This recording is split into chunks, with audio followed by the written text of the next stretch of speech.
Hello and welcome to Lost in Chronologically Lost, episode 53, where we cover the episodes where Jack apparently has the biggest divorced dad energy that I may have ever seen. Yeah, I bet you didn't expect that coming out of Lost at episode 99 out of 101. Like, it's Lost. Like, I talked already, like, it's Lost. You know what? I accept Lost doing this Flash Sideways thing because it's Lost. But then even then, it's like, you have so little time to, like, connect these characters and, like, give an alternate version of what would have happened to them. And apparently we're choosing to use that time to make up new plot lines about Jack having a son. And it wasn't even bad. It's just, like, I'm surprised the writers decided that that's what they wanted to do here. Yeah, it was certainly a choice. But anyway, we actually begin this episode with Locke being a substitute teacher here. So we start with him and like either coaching girls volleyball or being a gym teacher. I guess gym teacher probably makes more sense. And then they have him talking about reproduction. I don't expect a substitute teacher to be the one to like give us that talk, but it does make sense because we see the school is very underfunded. Yeah, and then he's in the teacher's lounge, and who does he meet but Benjamin Linus, PhD. It really does work fantastically. And honestly, this is a great... Ben's plotline is great.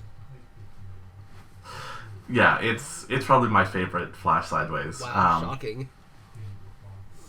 Well, I'm predictable. What did you expect? Like, I mean, it was either going to be his or Locke's. Like, Jin and Sons, maybe?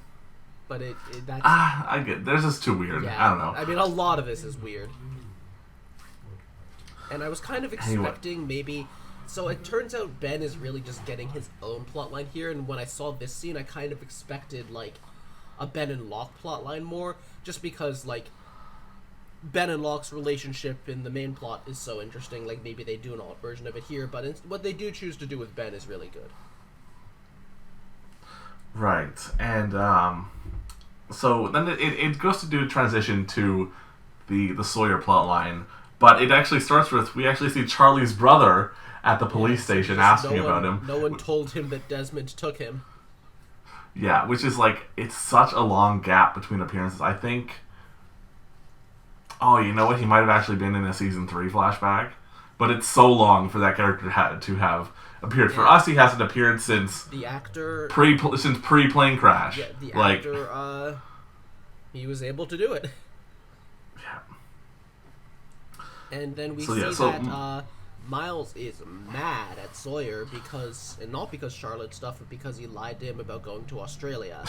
And it's funny because in my notes here I said, you know, I like Sawyer and Miles as a duo who trust each other, and then we immediately get them not trusting and like Miles saying, now we're not partners.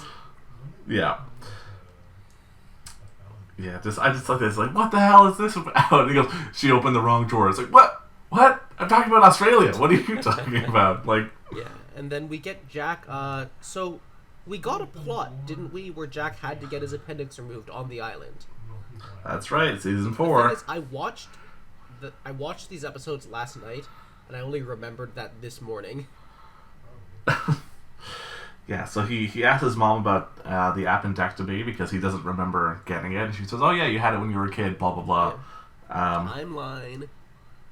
Yeah. Anyway, then Jack goes to go pick up his son. Yeah, he is a divorced dad. His son clearly doesn't want to be here. Doesn't like him that much, and also this never came up until now. I'm surprised we don't see his ex-wife. I believe it actually did come up. He just called someone about it, and you probably just assumed it was someone else, but yeah, he was talking to his son at one point. Sure. You're probably right. Anyway, then we get that he has to look for the will, and his mom brings up, your son is terrified of you, and it's like, yeah. And they are like, what the hell? Who the fuck is Claire Littleton? Which, great way to like tie these plots together. Mm-hmm. And so then Jack comes home and he finds that his son is... Oh, also may I just say, the son, his name is David. So finally, we have two characters in this show with each of our names. Who was me again? Matthew Abaddon, Oh, that yeah, tall, yeah. bald, black guy. Yeah, that's cool. Until he got shot because they didn't know what to do with him.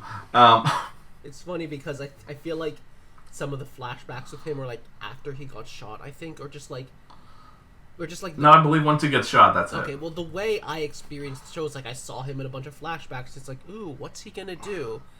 And then it was nothing. Yeah. Weird build up. Anyway, Yes. So Jack thinks that his son has gone to his mother's house, Jack but is at that zone where he clearly cares about his son, but he's also just like not very good at being a dad at all. Like he's not an asshole, he's not abusive, but he just keeps doing it wrong. yeah, and so And he he finds breaks that into his ex's house. I think that's kind of whack, and it's good that they didn't get home while he was in there. does it count as breaking in if you know where the key Look, is I and don't then you think use the key? I don't think that she would be happy about it. True. I think there is at least a giveaway when you think it's a missing child case. Yeah. And anyway, he sees the sheet music and he hears that he has a concert, and then I almost thought that maybe it would be really whack if the concert was actually while Jack was in Australia, but no, it is right now. Mm-hmm. I just think it would be spicy if he realized, like, oh shit, I missed his concert because I had to go get my dead dad. You know, like that would also fit with this plot line. Not that what they did is bad.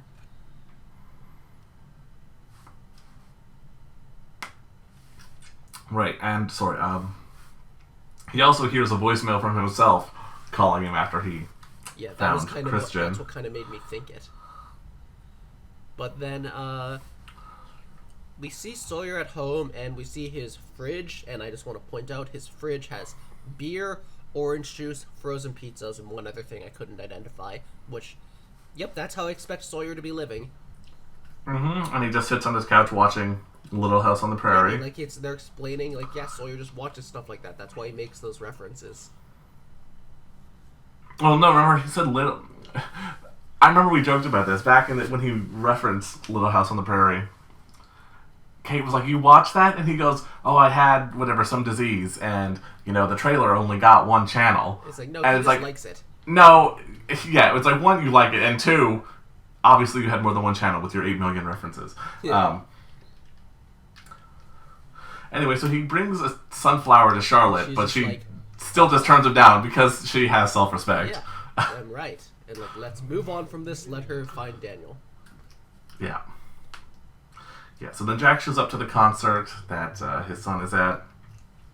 And Dogan is there with his son just that's the whole randomly. thing. It's like Asian kid. It's like it feels like they're playing into like the Asian kid who is like super pressured to like study hard stereotype. It's like even the Asian kid thinks that Jack's kid is so good, or maybe I'm just projecting because I play Asian and learned piano as a kid. But Dogan, Which also really goes against like what Dogan said. He's like, because in Dogan's like, no, we shouldn't pressure the them. class he talked about, his son was like a baseball kid. Like, I mean, not that you can't do both, Oh but yeah, some Asian parents would definitely try to make their kids do both. right. But I don't know. It doesn't sound like he was anyway in the original timeline. I mean, they also live in America. That's another thing. Anyway, then we see Pierre Chang opening a charity event for Hurley. Yeah, just nice to see him. I mean, yeah, he works at we knew he works at the museum. That is, in fact, tying together. Yeah, and it's also from. So the episode with the Hurley plotline was called "Everybody Loves Hugo," which is because back in season 2, the episode where he was in charge of giving out the food and everything was called "Everybody Hates Hugo." So they got to tie that around. Right. He did a lot of philanthropy and paleontology wing. I feel like I know that why Hurley donated to the paleontology wing is that he thinks dinosaurs are cool. Well, he's just a really big fan of Ross from Friends. I mean, 2004, it lines up, season finale. Yeah. Anyway, his mom bullies him for being lonely and arranged a date. Yeah, which, to be fair, I have to say, even if, first off, Jorge Garcia is not a bad-looking guy. Yeah. He's just overweight. He still rich. looks good. And also, if you're overweight and rich, you're gonna have no problem. Okay, come on. There's a line in 30 Rock that's 5 seasons ahead of what you've seen of 30 Rock, but I love it. Of course. Where in that episode of 30 Rock, Jenna tells this young kid who's having a bar mitzvah, like, girls will love you. You're rich. Girls love that. Plus, you're fat, so you'll die young. That's amazing. Anyway, yeah. So Hurley should be swimming in it. Yeah, but he's not because of plot reasons. I think it's a matter of self-respect on some level. Like Hurley isn't. He's more confident in this timeline, but I don't think he really knows how to find it. Right. Anyway, and we're back with the sort of Jack storyline. It turns out that his son didn't ever mention it because when he was a kid, Jack put too much pressure on it. Wow. Like, Jack would. Who would have thought? I feel like it's almost like it's cyclical. What's happening here? At the time of our recording, I feel like there's a lot of discourse on the internet, like, all these great stories are coming out that are about generational trauma. And I almost feel like they're kind of overdoing that at the moment. But, like, this is a neat example of that isn't overdoing it. They're not like, look at this, we're generational trauma. It's not overdoing it because they only had 20 minutes to tell the story. It's just like, yeah, this is like this. Jack would do that. They're not, like, trying to shove it in your face. Anyway, Jack gives a good speech about love. Well, yeah, I like that he's just, like, actively deciding that he's not going to be like his father in this way and being like, in my eyes, you can never fail, which, it's just nice to hear, especially after... I think look, if I was raising a kid, I wouldn't say that. I would say if you try, then in my eyes, you can't fail. If you, I don't know, do some shit and fuck up your life, that's, I don't want my son to do right, that. but coming from where Jack was coming from, where even when he had become one of the best surgeons in America, his dad still looked down on him. Like, in context and with a preteen like Jack's kid is, I don't think Jack messed up or anything. I just am being a pedantic jerk. I'm saying, kids can still fail. Like, it's been 10 years, he's a homeless drug addict. Like, I'm not gonna say, like, I'm still proud of you, son. I mean, even Charlie got over that one, so it's possible. I mean, I tried anyway, to help then, him, but I'm not going to say that it's not a failure. Right, then we go to Hurley the next day, and his date stands him up, which is like, really? You're going to stand up a date with a multi-millionaire? Come on. Stand up a date that, like, your family set up, like... I mean, that one actually leans more in the direction of would stand up, but really? I mean, come on, he's a multi-millionaire. I just feel like I'm not saying I would want to date someone that, like, the family kind of awkwardly sets up for you in that way, but I would, like you'd get a call, like, they'd be like, hey, like then Hurley's mom would be like, hey, she didn't show up, and then that'd just be a hassle, Right. Anyway, but so his date doesn't show up, but Libby does show up. And she's just like, you believe in soulmates? I remember you. And I'm like, ooh, from the mental hospital to the island. But we do find out Hurley was not in the mental hospital in this timeline. Mm-hmm. And then the doctor takes her away. Yep, it's like, oh, she's crazy. So Hurley goes and reacts to this in the best way by getting a bucket of chicken. Yeah, he just decides to go sad, eat some food, which is like, Hurley... Don't do that. I do that all the time, and it sucks. Like, it's never good. Anyway, Desmond is watching him because Desmond is almost like our new Jacob. He just watches. Desmond's playing like 4D chess at this point. He knows what's up. And it's not like, I feel like we're not even going to get much more Desmond plotline. We're just going to keep seeing him do this, and it's going to be, he's like, sure, Desmond, he gets this stuff done now. Right. So then, and Desmond's like, you should go follow up with that girl because... Yeah, I mean, it's like how Hurley's like, you kind of see Hurley being like, why am I even talking to this guy? I'm depressed. But when Desmond asks who's the girl, that sort of gets Hurley talking. Yeah. Anyway, then we cut to Ben giving an ironic lecture about Napoleon. Yeah, very ironic. Yeah. And I have to say, something happened here that's a trope that really annoys me, which is that, he's in the middle of the lecture and the bell rings. It's like, have you ever had that happen? Like, I mean, this lecture also is just not how any teacher I've ever had talked or taught. But, like, it's a brief scene, whatever. Yeah, but it's like, in my mind, at least the teachers, especially high school teachers, they know the amount of time they have, and they're going to cram it in, and they know exactly when that bell's going to ring. High school classes were like, they would lecture like this in the beginning, and then they'd have us read a bit, and then in the last 15 minutes, we'd, like, do an activity, fill some shit, write some shit down, and, like, they would know, and they would probably be waiting for us to get out of their hair. Yeah. Anyway, so then turns out he has some issues with the principal. Yep. Because the principal is just shit. He has to supervise detention, can't do history club. It's funny when we get characters in these plot lines that aren't from the island, and it's like, this guy... This one just feels like, hey guys, we got William Atherton to come on our show. Isn't that fun? He's just an asshole. Yeah. Yeah, so he's commiserating about that with Arst. The history club is just for Ben to feel needed. What a dick move. And then Arst is like... I honestly like Arst here. I mean, I don't like him as a person, but like this doesn't feel like they just... I mean, no time they've used Arst in the Flash Sideways has been bad, but this also feels like they're not just using him as a gimmick to throw in, like, it actually is fitting for Arst to be a part of this. Yeah. And then so Locke says, hey, maybe Ben should be in charge. Which... What a way to do Ben's character arc. Like, again, this is what I mean when it's like, it's fanfic writing here. Like, yeah. It's literally like somebody wrote a fanfic alternate universe, and they're like, ooh, it's parallel. Yeah, you're right. It just literally is.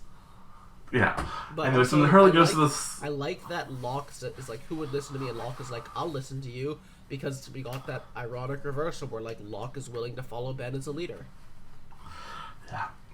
So then we have Hurley bribing the psych ward to go see Libby, which is really weird considering it turns out she's there voluntarily, which is like, what? Yeah. Huh? That doesn't add up, but okay. But then Hurley doesn't remember, and she saw him in a commercial and just remembered another life. And I like that we're starting to get people remembering more and more. Yeah. So then Hurley asks her out on a date, and she says yes. Yeah. And then we see Ben bringing food to his fucking dad. Yeah, his ailing father, who regrets leaving the Dharma Initiative. So that was still a thing, apparently. Yeah. And then, it's never going to explain why the island sank, is it? No. It's just the weird timeline. Anyway, Alex just shows up because she's in the history club and looks up to him, and it's still a little weird to show up to your teacher's house, but I guess it's wholesome. Yeah, so he's like, okay, I'll give you some private tutoring the next day. Yep, and then he helps her study, and she is like, this test is my entire life, and Ben is like, you're being kind of dramatic, and the thing is, she is... And it's but it's like she's trying to get into Yale, so... It's part that she's just a teenager. It's part that,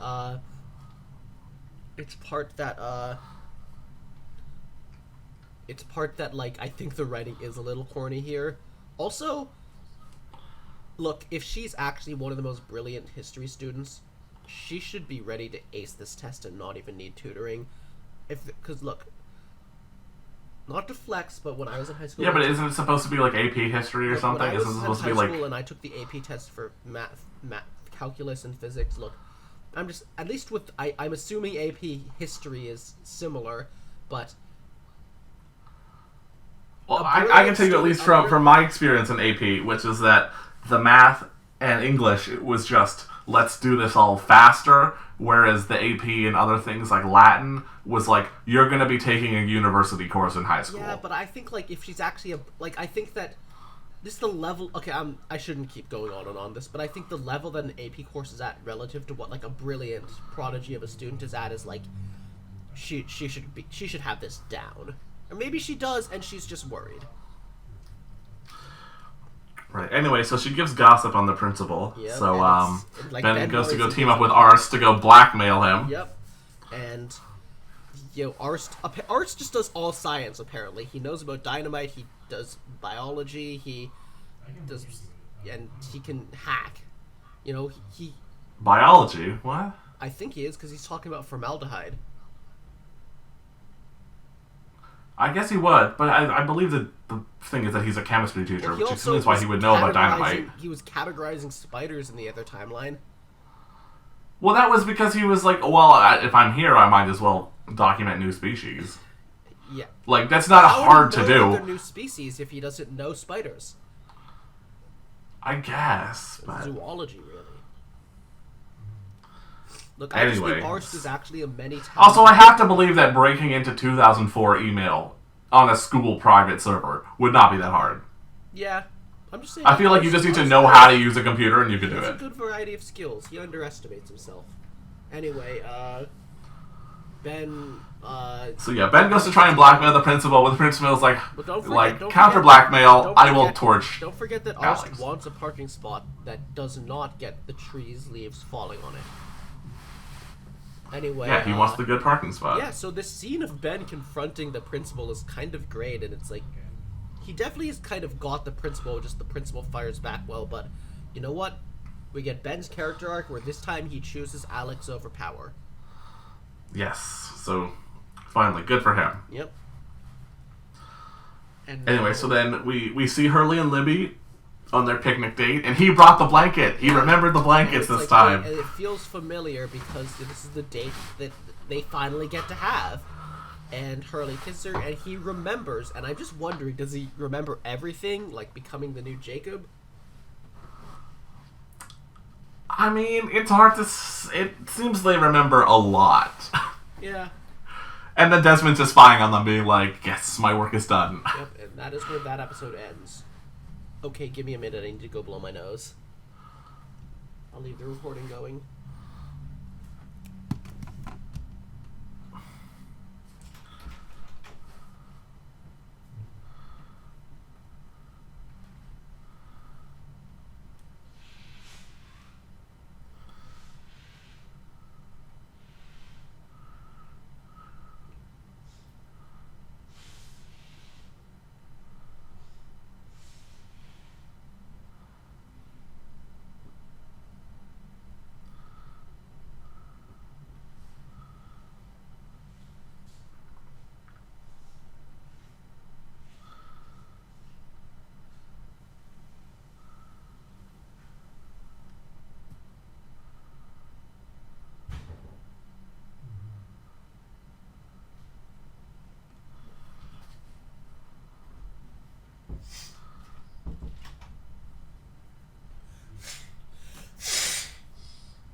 Okay, I'm back.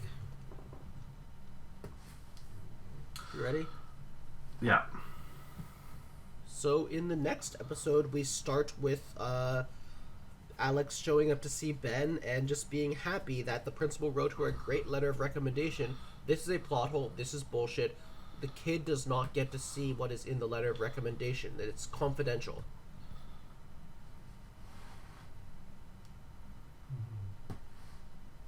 Sorry, could you repeat that? Sorry, I was blanking out. Okay.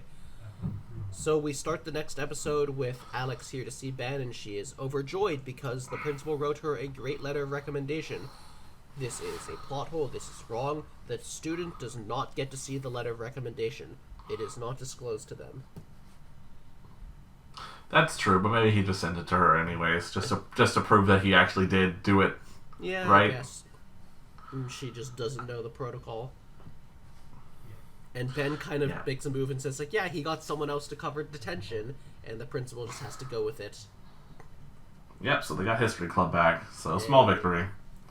It's what really matters. Yeah. So then, Sun wakes up with Jin in the hotel room. And it's like, why don't we just run away together? Which, if only you could do that. Yep. And, well, they get a knock at the door, and you know what?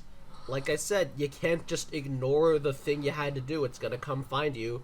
Although, it turns out, learning what the circumstance of this is, you shouldn't give a shit about paying him the money, because it turns out you should just kill him because he's here to kill Jin. Yeah. But anyway, it is in fact Kimi. Yeah, so they give him the watch, and then Kimi's men find Jin, obviously, because he was just in the bathroom. He wasn't hiding, he was just standing there.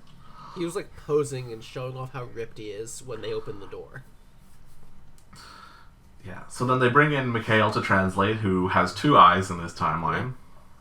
For now.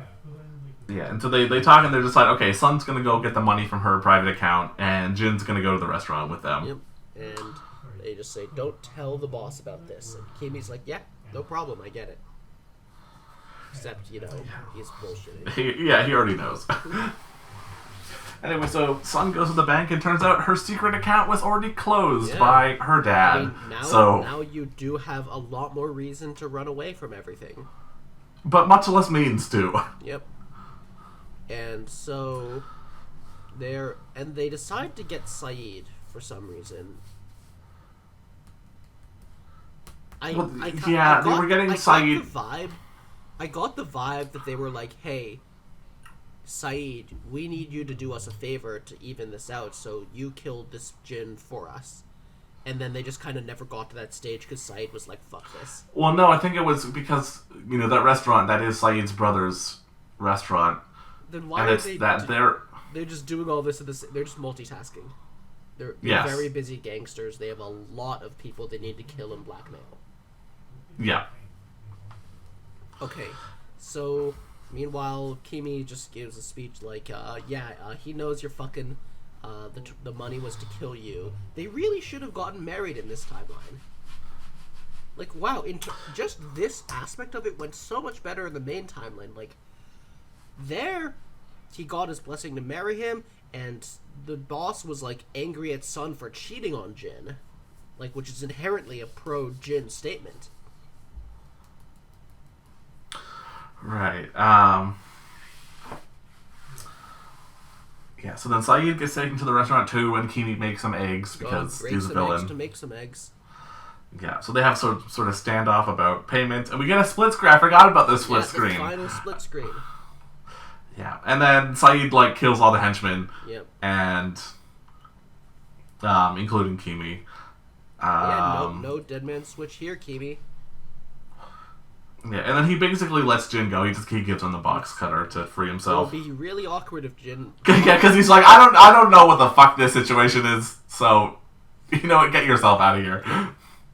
Then Mikhail gets back with Sun, and he's like, who did this? And it's like, Jin's got the gun on you.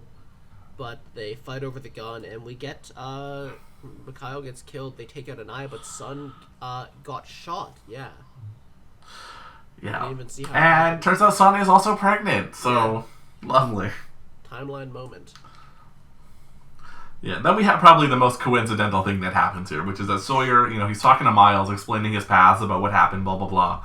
And this is where I was wrong when we talked last, and that he's searching for Anthony Cooper. So he only got the name Anthony Cooper in Australia, So he was a lead, just let him there. And, like, he does say, I'm gonna kill him. And I'm like, why would you tell a cop this? Yeah. Anyway, then Kate crashes into their car because, of course, she does. I think it's just we presume that since we last saw her, Kate has done a bunch more running and is being chased by. Is she being chased by police right now and like crashed by accident because she was forced to? I assume so. But then, yeah, Sawyer gets her.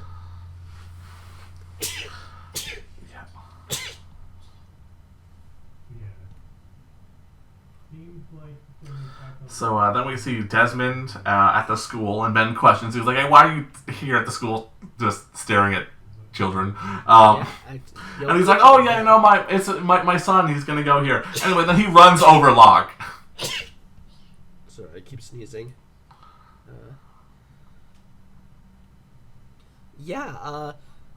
He was watching Locke, and I don't know, I expected him to talk to him, but I guess Desmond has his ultimate plan now.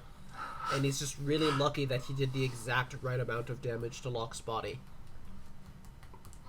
Yeah, so then, obviously, Ben or whatever calls 911 and Yeah, everything. it's just And nice to see like Ben helping Locke. Like we do get a little bit of stuff as them as a duo, and it's like so different from their main dynamic. Right. And, of course, Locke and Sun both arrive at the hospital at the exact same time. Yeah, and Sun is like, it's him, and what does she know? Is she just like he was on the plane, or is she starting to remember? I think she's starting to remember. Just because we also see things like, again, later, Locke will say, "Oh, push the button" or something when he's like in a deep sleep or whatever. So it's like it's leaking through, kind of. All right, sorry, give me a minute again. I need to pull up my notes again. It's getting bad. I took my allergy medication.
I return. Okay, yeah. So what were we saying? So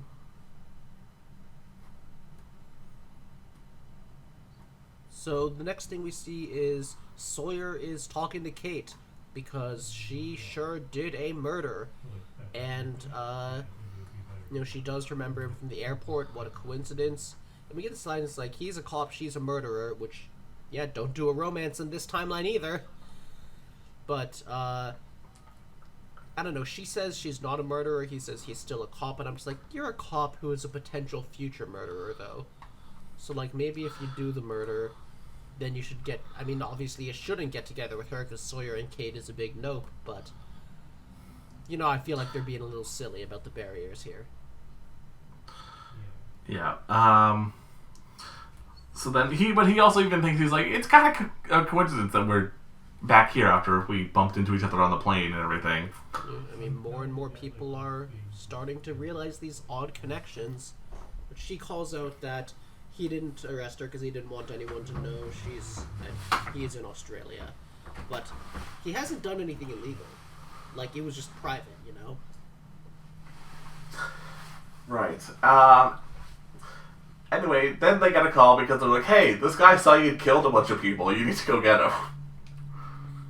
Yeah. So... Anyway, then we get to Claire going to the adoption agency in LA. Yeah. And Desmond just shows up because Desmond is our creepy uncle now. Yeah, and is very forcefully getting her to come to this legal office. Yep, and it turns out that it is Ilana who doesn't have an accent in this timeline, so I guess she just grew up in America. She looks really different with like lawyery makeup on. Like, it's not just makeup, but it's like the style that like a lawyer business. Yeah, I'm gonna say it. She looked better as a bounty hunter like / Jacob's person. She just looks so different. But then... Anyway, then we get Saeed arriving back at his house, and he's packing for a quick getaway. Well, we gotta mention that Ilana is like, oh wow, what a coincidence, we have been looking for you. Yeah, imagine being like, oh, we need to find this woman Claire Littleton, we know nothing about her, and maybe they know that she's Australian, and then she just comes walking into your office for a completely unrelated reason. I mean, like, I always say this, but like, I would love to see the conversation where she tells Claire this, and like, I'm glad we get, her meeting Jack. I don't want these conversations to be off screen. I like seeing the reactions. Yeah. Anyway, so then Saeed, he's packing for a quick getaway at the house, and Nadi's like, what did you do? And he's like, I took care of it. It's fine. And but then he gets caught because Sawyer made an impromptu tripwire. Yep, Sawyer is a very competent cop now. This is the second time in a row we've seen him sort of like get around the other side and surprise someone, because he did that when he was catching Kate. Yeah. Anyway, so then Jack and his son, they also arrive at the lawyer's place, and this is where we get that sort of half-sibling reveal instead of both of them just knowing it already. Get one. I'm so happy about that. But then, and then, of course, Jack gets paid for surgery, because that's just what happens. Yeah, but we do get the bits like, oh, it was my father too. Yes, even like that's spicy too, because then it's like, oh, you want them to talk more, but you have to wait for it. That's like I'm not disappointed with that. Yeah, so Sun wakes up in the hospital, and she's okay, and the baby's okay, so everything's fine. Good for them. And also in the hospital, Jack and his son talk about how whack it is that Claire exists. And we kind of see Jack being like confident in himself that he can do the surgery. And out of everything, like that really is what tells you this is a different Jack. And then but then he looks at the little mirror showing the face, and he's like, oh, it's this guy I offered to do surgery on before. Yeah. So then when Locke wakes up, he's like, hey, I know you. And, they explain, and Jack says, I think you're a candidate. Yeah, there it is. Love it. Fanfic writing. Yep. But it's just a new and he says, he says, I think I could fix you, and Locke says, no. I totally get, like, for the rest of this episode, because it's more of it, I totally get accepting yourself, being happy with yourself, and everything, but I just take the surgery, especially because they say this, so it's a safe and, good chance of success. Just take it. And I feel like... So then... Well, I'll talk about this when we get to the end, but, Jack, Helen is here and, very thankful, and that's nice, and Jack ends up going to talk to Bernard, because Bernard, who is a dentist, and we get to see doing dentist things, he did oral surgery on Locke after his accident. Yeah, and he's like, oh, hey, we were all on the same flight, that's weird. Yeah, it is weird. And so he tells him, find Anthony Cooper, and I guess this is not the Anthony Cooper that tried to murder his son, so... I think what happened is that Anthony Cooper was still a scam artist and still an asshole, but when his son came to see him, he realized that he actually had nothing to lose by being a not asshole and just decided he could reconnect with his son instead of, fucking him over for not really that much gain. Yep. And he's brain dead, which is like, that's kind of the fate he deserves. Yep. And then, Helen there's a moment where Helen was like, why can't it be enough? You just saved Locke's life, and Jack is just like, because it's not, and like, I'm down with Jack wanting to save people and fix people as much as he can. It's just a problem when it destroys his life because he takes it too far. But this is not too bad. Right. Anyway, though we see Locke in his sleep mumbling, push the button. This is, I wish you had believed me, which I should bring back later. But then Claire's here and she wants to talk to Jack. Well, and then, it turns out, so Christian willed her this music box that she doesn't understand, but it plays Catch a Falling Star, which is the song that he sang to her as a baby, in the original timeline, presumably in this timeline as well. And then Jack explains that Christian drank himself to death in Sydney, and then we get the moment like, oh, she was on the flight too. And I actually really like that we have a slow burn on them starting to all realize they were all on that same flight. I like that they didn't just give it to us like as soon as we got the flash sideways start, but I still have no idea how much they are going to choose to tie it together, if at all. Yeah, and then Jack invites Claire to stay with him because they're family. Yeah, good idea. Take this opportunity. Yeah. Anyway, so then Locke eventually, he reveals that his injury was from a plane crash where he was the pilot. So of course it has to be the irony where in the original timeline a plane crash fixes his spine, and in this timeline a plane crash broke his spine. And he loved his father, and it's so weird just hearing about that. But then Jack sort of throws it back at him your father is gone. What happened. Let it go. Don't punish yourself for that mistake. Like, letting go isn't easy, but you gotta try. And then, Locke still refuses, and so then Jack, he pulls the, I wish you had believed in me, which, getting that twist around, even though it's from a different timeline, it's still... I feel like a character arc of accepting yourself and, disabled is not like hell. Like, you can just live that way and it's fine.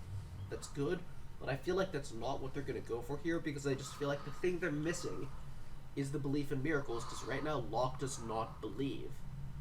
And so much of his character arc... Right, and of course, and Jack does believe. He believes that, like they can fix that. So much of their character arcs was believing or not on the main island that I don't think they're going to a reversal where Jack believes and Locke doesn't. I think that we're going to see Locke come to believe, too, like he's supposed to.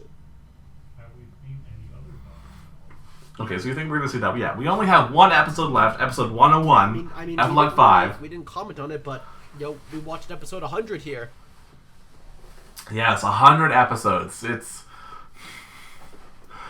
I honestly didn't think, when we started, we'd get this far. I thought maybe we would do, 3 or 4 of these, and then you would get tired of it and we would stop. I honestly thought that's where it was going. It's an interesting show. Okay, I deserve credit here. I was the one who said we should do a podcast. You're very true. That's very... Yeah. I am very true. Well, okay.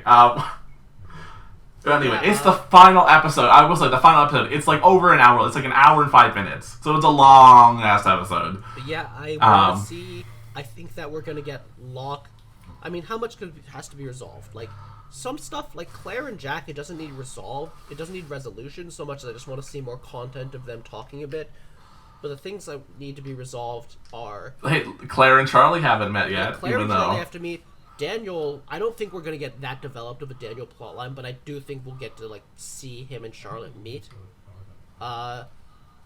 And so, but major plotlines, I think that Locke is going to learn to believe, and Jack will do the surgery, and that might be our ending. And we need to see...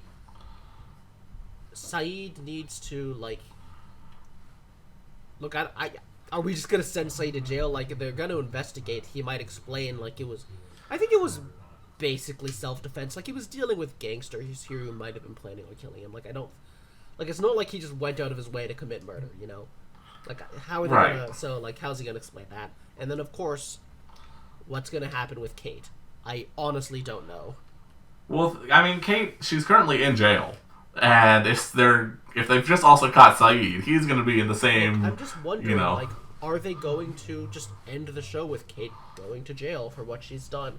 I mean, she did, in the end... Would that really be a resolution, though, do you think? No, but I don't know what else... I don't know how they're gonna explain it and make it make sense that she avoids that.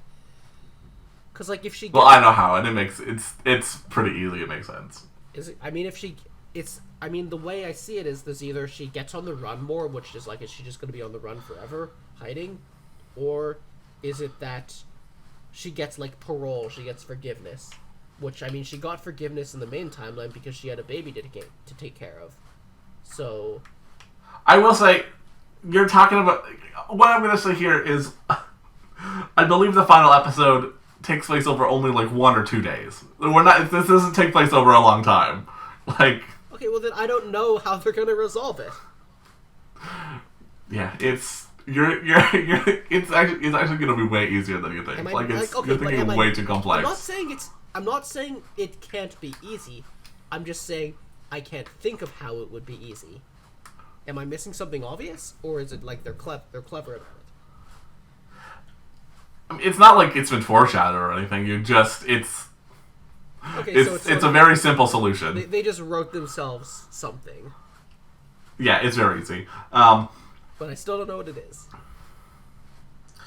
Yeah, so we have who else do we have? We have Hurley and Libby is it's like Jack and Claire interacting where it's resolved. I just I'd like to see more of it, of course. Same with Desmond and Penny. Right, yeah, Desmond and Penny. I'm trying to think who else is there. I mean, we know Boone is here. He was there at the beginning of this, so he's out there somewhere. I think that we might get another scene or two, but I don't expect a ton. Yeah, and who else? Yeah, I think that's about it. I think that's everything. I There's mean, Rose and Bernard. Like again, Rose and Bernard's enough. Obviously, Rose and Bernard are already together. They're already together. It's like yes, another scene of them would not be bad. It'll be great. It has one of my favorite endings. Like obviously, it's an ending that also happened at the same time as Jack dying and everything. But it's one of my favorite endings. Yeah, I mean it is essentially two endings. Yeah, I mean it's two endings that we got at the same time. But yeah, I think that's it. Unless you have anything else left to say, any hopes you have for the final episode? I'm looking forward to it. Yeah, I mean, another big hope people had was for Walt, but Walt's not showing up. No, they did what they could in the other timeline. Yeah. So, I think that's it. So, I hope you will join us next time, and see ya.